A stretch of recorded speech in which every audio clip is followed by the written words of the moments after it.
Madame la présidente, madame la ministre, s'il est difficile de prédire la place de cette loi dans l'histoire des transports de notre pays, nul ne peut contester que par son intitulé, elle marque une rupture avec un mode organisé sous l'autorité de l'État. Mais vous me permettrez de concentrer mon propos justement sur le volet de l'État stratège.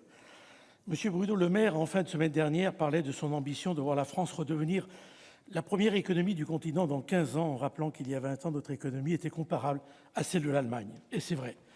Il aurait pu continuer en disant que nos capacités ferroviaires marchandises étaient aussi équivalentes. Oui, mais nos capacités ferroviaires marchandises se sont effondrées de plus de la moitié, quand celles de l'Allemagne ont progressé de plus de 40%. Vous-même, Madame le Ministre, vous vous étonnez récemment que l'Europe n'ait pas retenu les ports français dans la stratégie post-Brexit.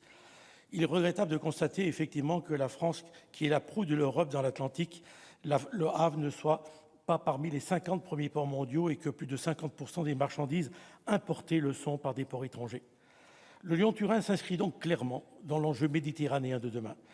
Lancé par Cavour en 1857, avant que la Savoie ne devienne française, ce tunnel ferroviaire fut une première mondiale à l'époque.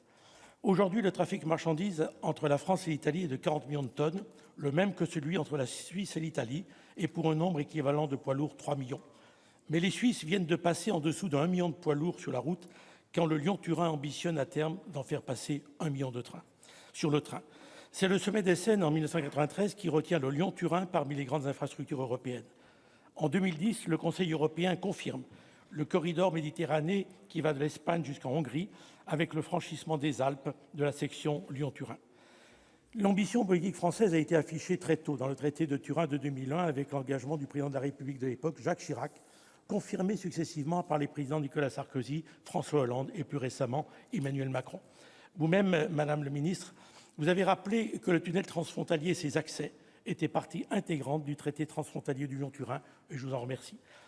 L'actualité nous conduit à rappeler que le tunnel transfrontalier de 57,7 km de montant de 8,6 milliards d'euros est financé à 40% par l'Europe, 35% par l'Italie et 25% par la France, alors que l'ouvrage est situé à 80% sur notre territoire français, au cœur des accès de la liaison Lyon-Turin de 270 km.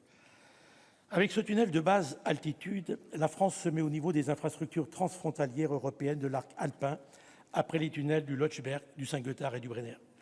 Mais la question des accès reste au cœur des enjeux nationaux et régionaux. C'est de disposer d'une infrastructure de haute capacité. C'est le franchissement du verrou de Chambéry en Savoie. C'est le règlement du nœud lyonnais avec le Céphale. C'est l'accès à Grenoble demandé par les élus de l'Isère. C'est le défi écologique du report de la route sur le rail.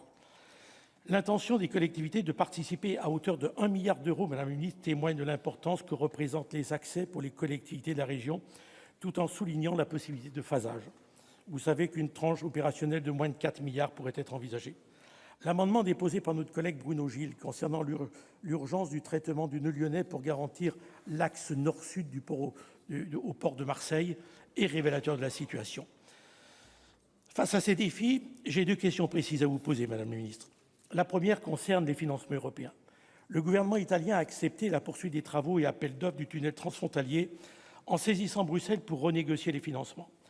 Or, en juin dernier, la Commission a présenté une proposition visant à renouveler le mécanisme pour l'interconnexion en Europe en portant le cofinancement de l'Europe de 40 à 50% pour les projets liés aux liaisons transfrontalières. Le Lyon-Turin, qui s'inscrit dans ces grands projets, est éligible à cette augmentation des taux pour le tunnel, mais également pour le financement des accès. À un moment aussi décisif pour ce projet, la France doit saisir cette occasion européenne. Pouvez-vous nous dire, Madame la Ministre, que la France sollicitera Bruxelles pour le financement du tunnel et des accès conjointement avec l'Italie? La deuxième question concerne le transfert modal. La France a toujours affiché le report des poids lourds de la route sur le rail avec un objectif de 1 million de camions. Ambition écologique rappelée par Nicolas Hulot. Depuis 2009, ça fait 10 ans que la décision de principe a été prise, vous le savez. Nous attendons une nouvelle impulsion avec l'appel à projet d'une plateforme dans l'Est lyonnais qui est décisive.